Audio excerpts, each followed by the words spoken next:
And now, for something completely different.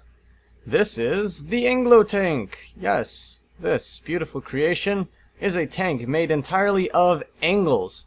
Thus, it was deemed that an appropriate name should be the Anglo tank. Appropriate, no?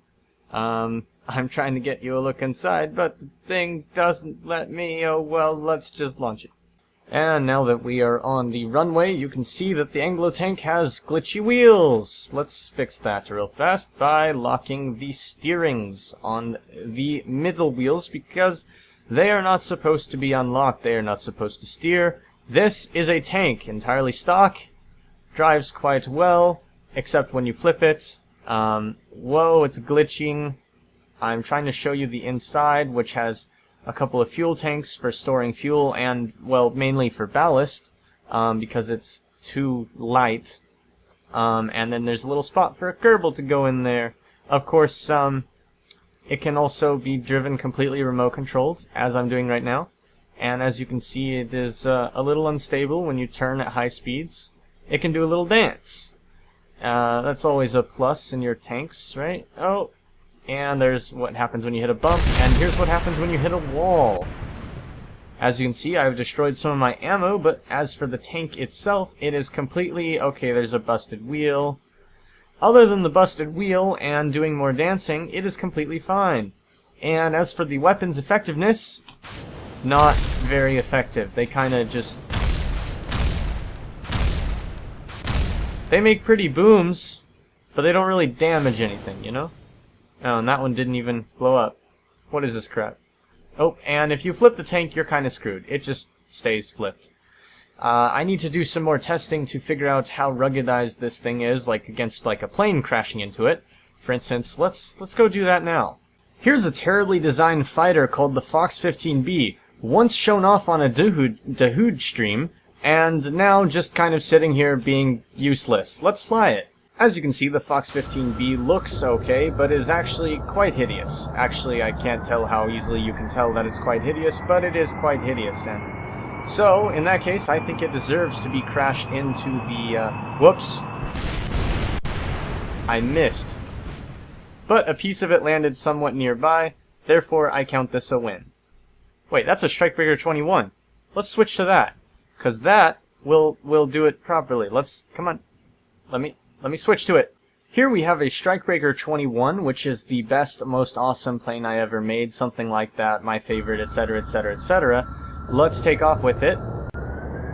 You know, once it decides to understand what thrust is, of course. This is also a highly maneuverable plane and stuff, so I assume we should be able to highly maneuver ourselves right on over there.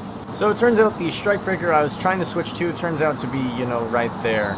It's right.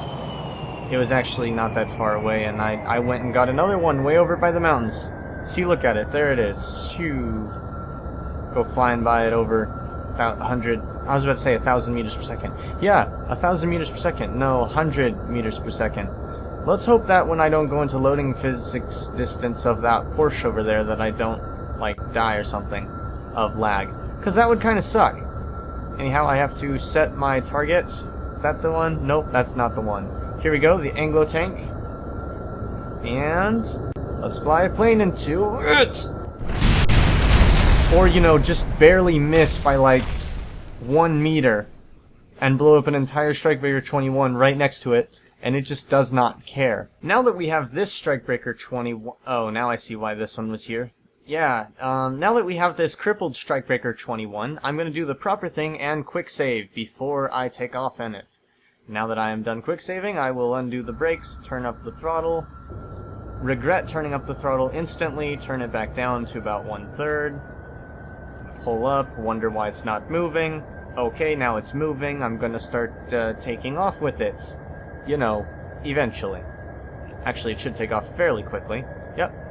And it should fly fairly well despite only being on one engine, because the Strikebreakers are just awesome like that. I'm also missing part of a wing on the other side, but that is, again, they're just awesome like this. See, it's perfectly fine. It has absolutely no issue with me doing this whatsoever.